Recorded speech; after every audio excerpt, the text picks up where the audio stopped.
രാത്രി നിസ്കരിക്കിൻ, തഹജ്ജുദ് നിസ്കരിക്കിൻ, തറാവീഹ് നമസ്കരിക്ക്. 8 റക്അത്താകുമ്പോൾ എവിടെ ഓടുന്നേ? എവിടെയൊക്കെ ഓടുക?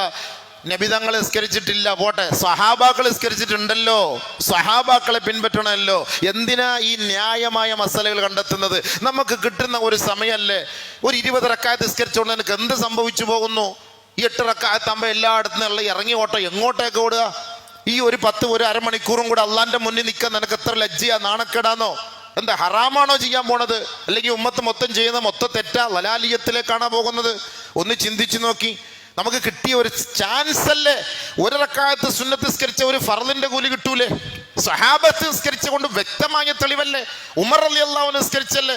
ഉമർ റളിയല്ലാഹു അൻഹു സ്വഹാബിയുടെ പിന്നിൽ ഇമാമായിട്ട് നിന്ന് മഅമൂമായിട്ട് നിന്ന് 20 റക്അത്ത് തറാവീഹ് നമസ്കരിച്ചിട്ട് നബിയുനാ റസൂലുള്ളാഹി തങ്ങളുടെ ജീവിതത്തിൽ ഒരിക്കലെങ്കിലും ചെയ്യാത്തത് സ്വഹാബാക്കൾ ചെയ്യുമെന്ന് നമുക്ക് വല്ല പ്രതീക്ഷയുണ്ടോ? ഒരിക്കലുമില്ല. അള്ളാന്റെ റസൂലിനെ വിട്ടുള്ള കളി സ്വഹാബാക്കൾക്കില്ല. ആ സ്വഹാബാക്കൾ നബിതങ്ങളുടെ താങ്ങും തണലുമാണ്. നബിതങ്ങളുടെ ഓരോ അവസ്ഥകളെ മനസ്സിലാക്കിയവരാണ്.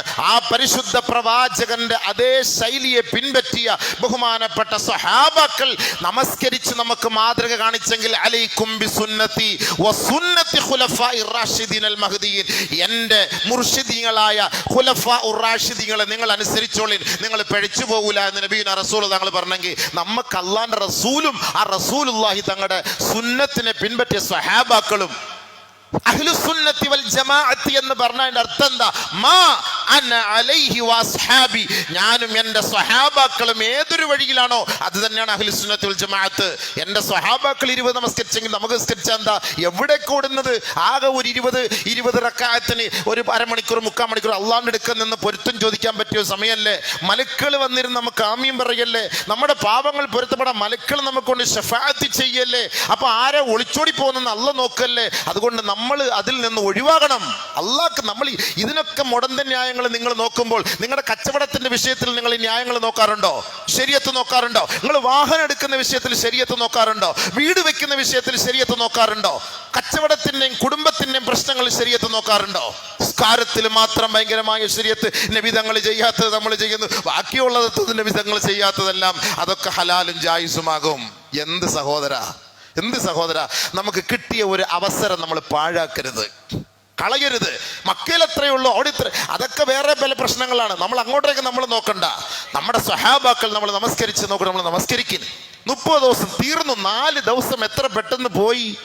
ഇനി എത്ര ദിവസമുണ്ട്?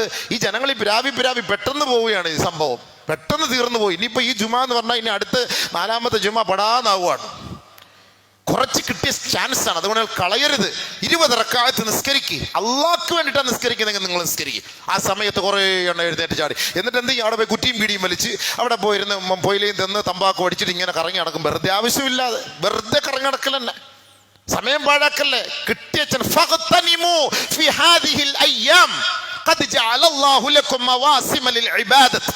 അള്ളാഹു നിങ്ങൾക്ക് തന്നിരിക്കുന്ന ഓഫറാണ്. ഈ മാസത്തില് ഉത്സവമാണ്, നിങ്ങളുടെ ഉത്സവമാണ്, 30 ദിവസത്തെ ഉത്സവമാണ്. ഇത് നിങ്ങൾ പാഴാക്കരുത്. അള്ളാഹു തആല ഓരോന്നിനും ഇരട്ടി പ്രതിഫലമാണ് തരുന്നത്. 20 റക്അത്ത് നിസ്കരിച്ചാൽ നമുക്ക് 20 റക്അത്ത് ഫർദ് നിസ്കരിച്ചതിന്റെ കൂലി അള്ളാഹു നമുക്ക് എഴുതുകയാണ്. ചെറിയ കാര്യമല്ല അത്. അത് നഷ്ടപ്പെടുത്തരുതെന്ന് വിനീതമായി ഞാൻ അഭ്യർത്ഥിക്കുകയാണ്.